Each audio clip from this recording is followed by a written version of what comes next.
Hey guys, Kim here with Kim's Connections with your newest video. If you would please like, subscribe, hit the notification bell so you are ready for all the new history videos that I have for you guys.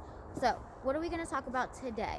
Well, we're all familiar with the rhyme, remember the 5th of November. But today we are going to actually talk about how Henry VIII is the catalyst to not only Guy Fawkes Day, but the founding of America. So, here we go. Sit back and get ready for it. We are all familiar with Henry, the tyrant king. He had 6 wives. He cut off 2 of their heads. He was desperate for a male heir. Well, that desperation for a male heir is actually the catalyst to our whole story today. So, Henry VIII married Catherine of Aragon. Catherine of Aragon was a Spanish princess. Shout out if you watch The Spanish Princess on Stars. I do, so it's awesome. But yeah, Catherine of Aragon and Henry were married. They were married for 24 years. Now, juicy tidbit here, Henry and Catherine were married longer than Henry and all of his other wives combined. So they did have a very happy marriage, contrary to belief. So Henry, towards the end of their marriage, had still not received that male heir that he was so desperate to have. Medieval kings were always desperate for a male heir. Girls were not really thought of as able to run a country, which is kind of funny considering who Henry's daughters are. Anyway, moving on. So in Henry's desperation for a divorce, he petitioned the Pope, because the Pope back then was in charge of all things marriage. The Pope at the time was actually under the power of the Holy Roman Emperor Charles V. Charles V was the King of Spain. So he was actually Catherine of Aragon's nephew. The Pope, not wanting to piss off Charles, decided that he was not going to grant this divorce of Charles's aunt Catherine. Well, Henry, not liking this very much, decided that he was going to make his own church. Who needs popes anyway, right? So the Church of England was born. And in 1534, an act of supremacy was passed, and Henry was made the head of the Church of England. Voila, no popes needed.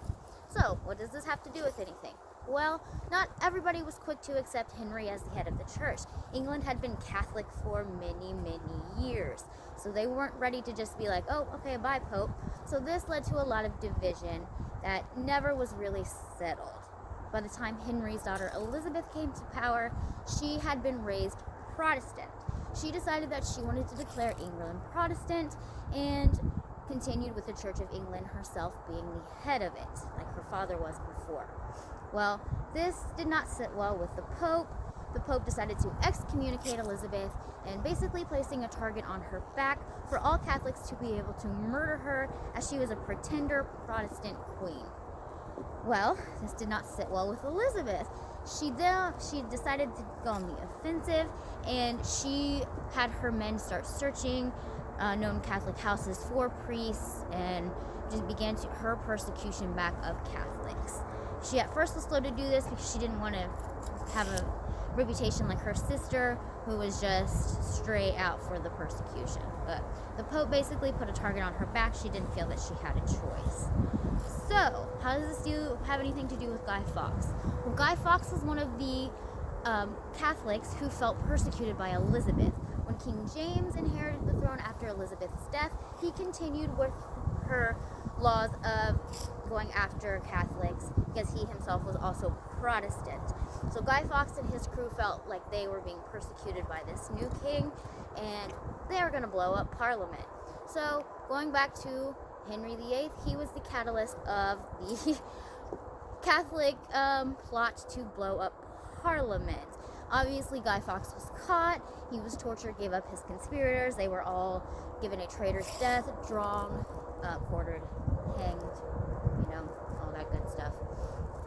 But still to this day, as we know, Guy Fawkes Day is celebrated in England with bonfires and effigies of Guy Fawkes burned in those bonfires. And we also know him as the face of Anonymous, who is associated with anarchy. So he still has that reputation, even to this day, as that symbol of anarchy against the Protestant king of England.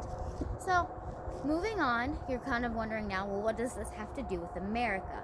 Well, the Church of England, when it was founded, was still basically Catholic. Henry in his heart was a Catholic. He really didn't embrace a lot of the new ideas of Protestantism. He basically just didn't want a pope telling him what to do. So there wasn't a huge shift in the religion towards that former Protestant ideas. Well, along come the Puritans. The Puritans themselves did not think that the Church of England went far enough against Catholicism. So they themselves were persecuted.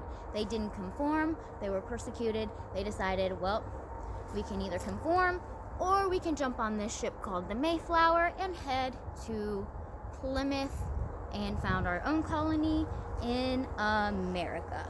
So there you have it, guys. Henry VIII, in a temper tantrum of wanting a divorce, decided to go to have his own church, pull away from the Pope in Catholic England, and was a catalyst for some pretty major world events. So there you guys go. If you have any questions, hit me up in the comments. Please like, share, subscribe, and I will see you guys soon.